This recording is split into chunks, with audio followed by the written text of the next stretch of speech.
बांग्लादेश का वो रुख जिसे दिल्ली बरसों तक अपनी सिफारती गिरफ्त की तसलसल में समझता रहा, अब आहिस्ता आहिस्ता उस दायरे से निकलता दिखाई दे रहा है जिसे भारत अपना ब्लॉक समझता था। आज सूरत हाल ये कि बांग्लादेश को उसी खाने में रखा जा रहा है जहां पाकिस्तान जैसे ममालिक खड़े। अस्सलाम वालेकुम जी, welcome back to my channel. Hope आप सब बिल्कुल ठीक ठाक होंगे। मेरा नाम स्मैन है, आप देख रहे हैं स्मैन रिएक्शंस बंगला। यहाँ पे जी बांग्लादेश ने दिया है भारत को एक सन्नाटेदार थप्पड़, एक ऐसा थप्पड़ कि शायद ही भारत ने कभी सोचा हो कि बांग्लादेश इंडिया के खिलाफ इस तरह स्टैंड ले सकता है। अब बांग्लादेश ने इंडिया को ये पैगाम दे दिया है कि बांग्लादेश अब वो नहीं रहा जो पहले कभी हुआ करता था।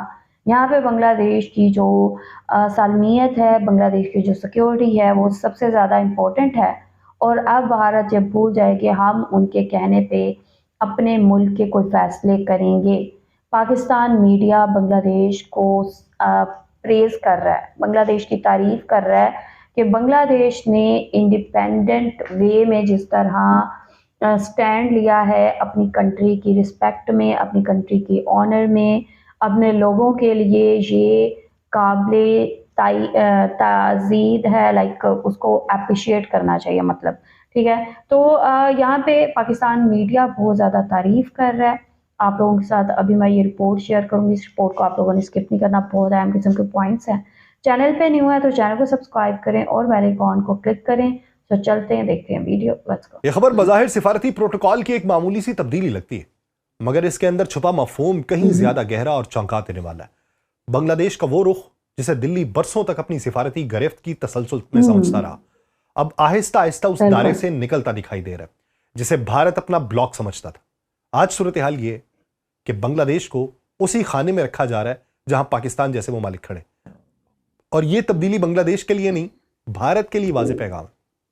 एक ऐसा पैगाम जो यह बता रहा है कि ढाका में दिल्ली की पोजीशन कमजोर हो चुकी है और खित्ते की सब बंदियां खामोशी से मगर फैसला कुन अंदाज में बदल रही। आप सब पर सलामती हो, मैं यासिर रशीद हूं और आप देख रहे हैं सुनो न्यूज। नाज़रीन, ये मामला महज एक सिफारती इंतजामी फैसले का नहीं है, बल्कि जनूबी एशिया की सियासत में खामोशी से बदलते हुए तवाजुन, बढ़ते हुए अदम एतमाद और आने वाले तूफान की पेशगी आहट है। जब कोई रियासत किसी दूसरे मुल्क को अचानक नॉन फैमिली तायुनाती की फहरिस्त में डाल दे तो यह फैसला फाइलों में दबके नहीं रहता, इसके असरात दारुल हुकूमतों, सरहदों और अवामी बयानिया तक फैलते हैं। बांग्लादेश को भारत ने उस फहरिस्त में शामिल कर दिया कि जहां पे सिफारतकार तो जाएगा, उसकी फैमिली नहीं जाएगी। यह एक अलामत है, एक पैगाम है और शायद एक वार्निंग भी। सबसे पहले इस फैसले की नौइयत को समझना जरूरी है। यहां पे अपर हैंड पे भारत बज़ाहिर दिखाई देता है, लेकिन मैं आगे चल के उसकी परतें खोलूंगा। सिफारती दुनिया में नॉन फैमिली पोस्टिंग का मतलब यह नहीं कि ताल्लुकात खत्म हो गए, बल्कि यह एतराफ होता है कि मेजबान मुल्क में सिक्योरिटी हालात इस नहज पे पहुंच चुके हैं जहां रियासत अपने सिफारतकारों के अहले खाना को खतरे में डालने के लिए तैयार नहीं है। यह फैसला हमेशा आखिरी ऑप्शन के तौर पर लिया जाता है, क्योंकि उसके बाद दोनों ममालिक के ताल्लुकात में सर्द मोहरी नागुज़ीर हो जाती है। बांग्लादेश को उस दर्जे में रखना, और उसी दर्जे में पहले पाकिस्तान है, भारत के नजदीक अफगानिस्तान है, इराक है और जनूबी सूडान है, वहां पे उन्होंने बांग्लादेश को भी शामिल कर दिया। चले, बहुत सारे लोग कहेंगे पाकिस्तान भी तो है, अफगानिस्तान भी है, बांग्लादेश को शामिल कर दिया तो क्या हुआ? बांग्लादेश भारत के लिए सोने की चिड़िया थी। यहां सवाल यह पैदा होता है कि वो कौन सी तब्दीलियां जिन्होंने नई दिल्ली को इस हद तक जाने पर मजबूर किया। बांग्लादेश एक अरसे तक जनूबी एशिया में निस्बतन मुस्तहकम पेशगोई के काबिल और दिल्ली के करीब समझा जाता रहा। तजारती रवाबित, सिक्योरिटी ताउन, सियासी हम आहंगी एक वाज़ेह हकीकत थी, मगर अब मंजर बदल रहा है। आने वाले आम इंतखाबात, बड़ी सियासी जमातों पर पाबंदियां, अवामी बेचैनी, रियासती इदारों पर दबाव ने अंदरूनी माहौल को भारत के नजदीक गैर यकीनी बना दिया। जब दाखिली सियासत में भारत समझता है कि दरारें पड़ जाती हैं तो उसकी बाज़गश्त सबसे पहले सिफारती हिफाजती इंतजामात में सुनाई देती है। तो इस फैसले को उस खदशे की बुनियाद के ऊपर हमने आने वाले महीनों में बांग्लादेश के अंदर तशद्दुद को भी देखना है, एहतजाज को भी देखना है, बदअमनी को भी देखना है, तो हम नॉन फैमिली स्टेट उसको करार दे रहे हैं। इंतखाबात से पहले और बाद का मरहला हमेशा हसास होता है, मगर जब सियासी मैदान महदूद हो जाए, अवामी नुमाइंदगी पर सवालात उठने लगे तो रियासती नज्म खुद दबाव में भी आता है। ऐसे हालात में बहुत सारे सिफारतकारों के अहले खाना पहली तरजीह नहीं रहते, सबसे कमजोर कड़ी तस्वुर किए जाते हैं। इस पूरे मामले को सिर्फ बांग्लादेश की दाखिली सूरत हाल तक भारत ने रखा है, लेकिन इसे दाखिली सूरत हाल तक महदूद करना दुरुस्त नहीं होगा। दर हकीकत ये फैसला भारत और बांग्लादेश के दरमियान पहले से मौजूद कशीदगी के पस मंजर में सामने आया। हालिया बरसों में सिफारती तहफ्फुज़ के मामलात पे दोनों दारुल हुकूमतों के दरमियान तलखी बढ़ी, एक दूसरे के सुफरा को तलब किया गया, वजाहतें मांगी गई, सख्त बयानात का तबादला हुआ, जो इस बात की अलामत था कि एतमाद की बुनियाद कमजोर हो चुकी है। दिल्ली में बांग्लादेशी हाई कमिश्नर की रिहाइशगाह के करीब एहतजाज हुआ और उस एहतजाज ने कशीदगी को एक नया रुख दिया। सिफारती दुनिया में किसी सफीर की रिहाइशगाह तक मुजाहिरीन का पहुंच जाना सिक्योरिटी नाकामी नहीं, सियासी पैगाम होता है बेसिकली, और यह पैगाम चाहे दानिस्ता दिया गया हो या गैर दानिस्ता, उसका असर देर पा होता है। बांग्लादेशी क़यादत ने इसे महज अवामी एहतजाज नहीं बल्कि रियासती सरपरस्ती के शुबे से जोड़ा, जबकि दूसरी जानिब इस इल्जाम को सख्ती से रद्द किया गया। सिफारतकारी में तरदीद से ज्यादा अहम तासुर ही होता है, और तासुर यही बना कि माहौल महफूज नहीं रहा। उस फैसले का एक और अहम पहलू इलाकाई सियासत से जुड़ा है। जनूबी एशिया इस वक्त एक नाजुक दौर से गुजर रहा है। एक तरफ चीन का बढ़ता हुआ असर है, दूसरी तरफ दाखिली सियासी बहरान है, तीसरी जानिब आलमी ताकतों की नई सफबंदियां। बांग्लादेश अपनी जोग्राफियाई हैसियत के बायस इस बिसात पे एक अहम मोहरा है। ऐसे में अगर दिल्ली यह तासुर देता है कि वो बांग्लादेश को सिक्योरिटी के एतबार से गैर महफूज समझने लगा है, तो उसके दूररस नताइज निकल सकते हैं। यह भी नजरअंदाज नहीं किया जा सकता कि नॉन फैमिली की दर्जाबंदी आर्जी भी हो सकती है। तारीख गवाह है कि ऐसे फैसले अक्सर बहरान के उरूज पे लिए जाते हैं और हालात मामूल पे आने पे वापस ले लिए जाते हैं। मगर सवाल यह कि क्या हालात वाकई जल्द मामूल पे आएंगे, या दिल्ली के नजदीक ये फैसला मुस्तकबिल के बड़े तगय्युरात का पेश ख़ैमा है। अगर आने वाले इंतखाबात में एहतजाज अदम इस्तेहकाम को जन्म दिया तो यह आर्जी कदम मुस्तकिल पॉलिसी में बदल जाएगा, लेकिन अगर नहीं भी दिया तो तब भी बदल सकता है। इस फैसले का असर सिर्फ सिफारती अमले तक महदूद नहीं रहता। यह पैगाम सरमायाकारों, बैनुल-अक़वामी इदारों, इलाकाई शराकतदारों तक भी जाता है कि बांग्लादेश भारत के नजदीक एक हसास मरहले में दाखिल हो चुका है, और सरमाया हमेशा इस्तेहकाम तलाश करता है। जब इस्तेहकाम पे सवाल उठे तो मुआशी दबाव भी बढ़ने लगता है। यूं सियासी फैसले मुआशी नताइज को जन्म देते हैं और सिफारती इक़दाम दाखिली सियासत को पेचीदा बनाते हैं। अगर इस फैसले को सिर्फ बांग्लादेश की सिक्योरिटी सूरत हाल के जाविये से देखा जाए तो असल कहानी नजरों से उजल रह जाती है। हकीकत यह है कि यह कदम बांग्लादेश के लिए नहीं, खुद भारत के लिए खामोश मगर गहरा दचका है। वो मुल्क जिसे दिल्ली बरसों से अपना स्ट्रेटेजिक असासा समझता रहा, जहां उसका असर और रसूख फितरी, मजबूत और तकरीबन गैर मुतनाज़ तसव्वुर किया जाता था, आज वहां भारतीय सिफारतकार अपने अहल खाना को महफूज रखने के लिए भी पुरएतमाद नहीं है। यह लम्हा दरअसल ताकत के जवाल का इशारा है, ना कि ताकत के इजहार का। जिन ममालिक को भारत ने नॉन फैमिली की फहरिस्त में रखा है वो सब या तो जंगजदा है, या शदीद अदम इस्तेहकाम का शिकार है, या पाकिस्तान जो है वो उससे पुरानी दुश्मनी है। उसका जो वैर है वो वैर खत्म नहीं होना कभी भी। बांग्लादेश का उस फहरिस्त में आ जाना यह सवाल खड़ा करता है कि आखिर दिल्ली की वो सरमायाकारी, वो सियासी सरपरस्ती, वो बरसों की सिफारती मेहनत कहां पे खड़ी है। अगर बांग्लादेश वाकई भारत के लिए एक महफूज दोस्त और काबिल एतमाद रियासत होती तो वहां तायुनात सिफारतकारों के बच्चों को रातों रात वापस बुलाने की नौबत ना आती। यह फैसला इस बात का एतराफ है कि जमीनी हकीकत वो नहीं रही जो दिल्ली की फाइलों में कभी दर्ज हुआ करती थी। भारत ने एक तवील अरसे तक बांग्लादेश को अपने इलाकाई तवाजुन का सुतून बना के रखा है।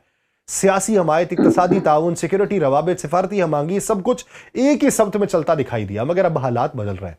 बांग्लादेश के अंदर सियासी बेचैनी, अवामी सतह पर बढ़ता हुआ रद्दमल, भारत के खिलाफ उभरता हुआ बयानिया इस बात का सबूत है कि असर और रसूख सिर्फ रियासती सतह पर कायम नहीं रहते, उसे अवामी कबूलियत भी दरकार होती है।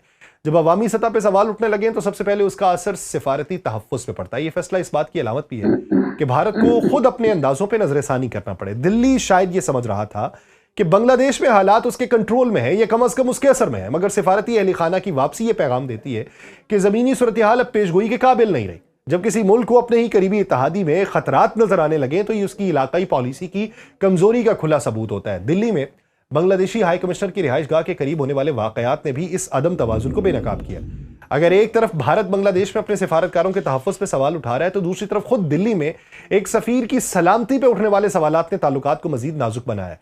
ये दो तरफा अदम तहफ्फुज़ दरअसल इस बात की निशानदही करता है कि रिश्ता बराबरी और एतमाद की बजाय शुकूक और दबाव पे खड़ा हो चुका है। और यह कहानी भी जरूरी है कि नॉन फैमिली की दर्जाबंदी बज़ाहिर एक आर्जी कदम हो सकता है, मगर उसके सियासी असरात देरपा होते हैं।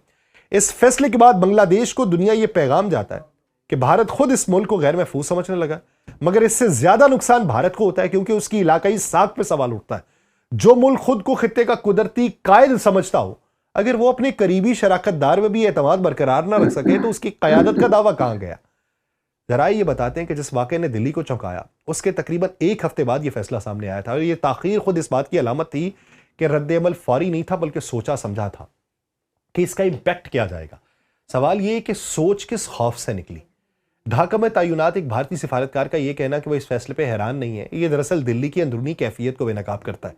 जब एक सिफारतकार ये तस्लीम कर ले कि अमेरिका बरसों से बांग्लादेश को नॉन फैमिली तैनाती समझता है और अब भारत ने महज उसी रास्ते पे कदम रखा है, तो उसका मतलब यह है कि भारत खुद को एक खुद मुख्तार फैसला साज की बजाय एक पैरोकार की जगह पे लाके खड़ा करना चाह रहा है। होली आर्टिजन जो बेकरी है, उस हमले का बार बार हवाला दिया जा रहा है, मगर उस वाकये को तकरीबन एक दहाई गुजर चुकी है। इस दौरान बांग्लादेश ने सिक्योरिटी के शोबे में जो इकदाम पेश किए, दहशतगर्दी के नेटवर्क को जिस तरह तोड़ा, दाखिली इस्तेहकाम को जिस सतह तक बहाल किया, वो सब इस बात की गवाही थे कि हालात 2016 वाले नहीं है। लेकिन उसके बावजूद अगर आज भी उसी वाकये को बुनियाद बना के फैसले किए जा रहे हैं, तो ये सिक्योरिटी से ज्यादा जहनी खौफ की अलामत है। बांग्लादेशी मुशीर खारजा है तौहीद हुसैन, वो जो मौक़िफ़ अपनाते हैं वो इस पूरे बयानी में एक अहम मोड़ है। उनका ये कहना है कि कोई सबूत ही मौजूद नहीं है कि बांग्लादेश भारतीय सिफारती अमले की हिफाजत में नाकाम रहा। ये बराह रास्त दिल्ली के दावे को चैलेंज था। यहां बात सिर्फ सिफारतकारों की नहीं बल्कि एतमाद की थी। अगर वाकई किसी किस्म का अमली खतरा होता हो तो उसे सफारती चैनल्स के जरिए उठाया जाता, ना कि अचानक एक मुल्क को अफगानिस्तान या इराक के सफ में ला खड़ा किया जाता। तौहीद हुसैन की गुफ्तगू में एक और नुक्ता बड़ा मानी खेज था। वो मिसाल देते हैं कि KKR ने एक बांग्लादेशी खिलाड़ी को खरीद कर खुद यह तस्लीम किया कि वो उसकी हिफाजत की जमानत नहीं दे सकते। ये मिसाल दरअसल इस दोहरे मायार की तरफ इशारा है जो दिल्ली के रवैये में झलकता है। एक तरफ बांग्लादेश की सिक्योरिटी पे सवाल है, दूसरी तरफ खुद भारत के अंदर ऐसे एतराफात हैं जो उसकी अपनी सलाहियतों पे सवाल उठाते हैं। और सबसे ज्यादा वजनदार जुमला वो है जिसमें तौहीद हुसैन कहते हैं कि अगर भारत बांग्लादेश को पाकिस्तान वाले जुमरे में रखना चाहता है तो ये उसका फैसला है। यानी अगर पाकिस्तान वाला बैर हमारे साथ पालना है तो फिर तुम्हारी अपनी मर्जी है। इस एक जुमले में बांग्लादेश की नाराजगी भी थी, वकार भी था, खामोश याद दहानी भी थी कि ताल्लुकात यकतरफा मिल्कियत पे नहीं चलते। ये कहना कि गुज़श्ता 40 बरस में भारत का किरदार देखा है और इस बार रद्देमल जरूरत से ज्यादा है, ये दरअसल दिल्ली की सिफारती बालिग नजरी पे सवाल है। असल मसला यहां सिक्योरिटी नहीं है, बदलता हुआ इलाकाई मंजरनामा है। बांग्लादेश अब वो मुल्क नहीं रहा जिसे भारत बगैर सवाल के अपने दायरा असर में रख सके। सियासी तनू, अवामी हसासियत और खुद मुख्तार फैसले अब उसकी हकीकत है। और ऐसे में भारत का यह कदम दरअसल अपनी कम होती गिरफ्त पे पर्दा डालने की कोशिश है कि जब असर और रसूख कमजोर पड़े तो फिर खौफ सिक्योरिटी पॉलिसी बनता है। यूं ये फैसला भारत के लिए एक इलाकाई पसपाई बन के सामने आता है। एक ऐसा इतराफ जिसको वो बरसों अपना महफूज बैकयार्ड समझता रहा, वहां वो खुद को गैर यकीनी में महसूस कर रहा है। और बांग्लादेश की नाकामी नहीं, भारत की सोच की शिकस्त है जो ताल्लुकात को बराबरी की बजाय कंट्रोल के पैमाने से नापती है। और तारीख ये बताती है कि ऐसे फैसले वक्ती सुकून तो दे सकते हैं, तवील मुद्दत में वही रियासतें नुकसान उठाती हैं। ओके जी, ये रिपोर्ट आप लोगों ने देखी है। यहाँ पे जी पाकिस्तान मीडिया की जानिब से बांग्लादेश को अप्रिशिएट किया जा रहा है। यहाँ पे किस तरह इंडिया ने हमेशा ही अपनी एक्सट्रीमिस्ट किस्म के फैसलों से ना सिर्फ पाकिस्तान बल्कि अब बांग्लादेश को भी परेशान करना शुरू कर दिया है। और यहाँ पे जो फैमिली है, जैसे उन्होंने एक कानून बना दिया नॉन फैमिली डिप्लोमेटिक पोस्टिंग का, जिसमें बांग्लादेश के जो सफारतकार हैं उनकी फैमिलीज़ को वापस भेज दिया गया है।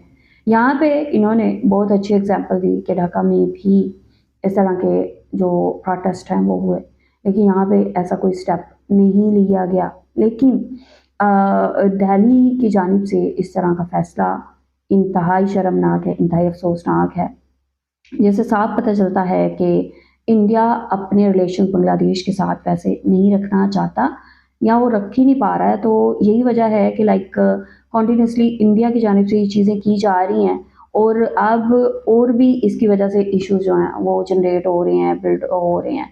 बांग्लादेश ऑलरेडी जो है वर्ल्ड कप से बाहर किया गया है, लेकिन लेट्स सी आगे क्या होता है। कॉन्टीन्यूसली इंडिया की जानिब से ये चीज़ें, इंतहाई शर्मनाक चीज़ें की जा रही हैं बांग्लादेश के साथ। पाकिस्तान के साथ तो हो ही रही थी, लेकिन अब बांग्लादेश के साथ भी होना शुरू हो गई है।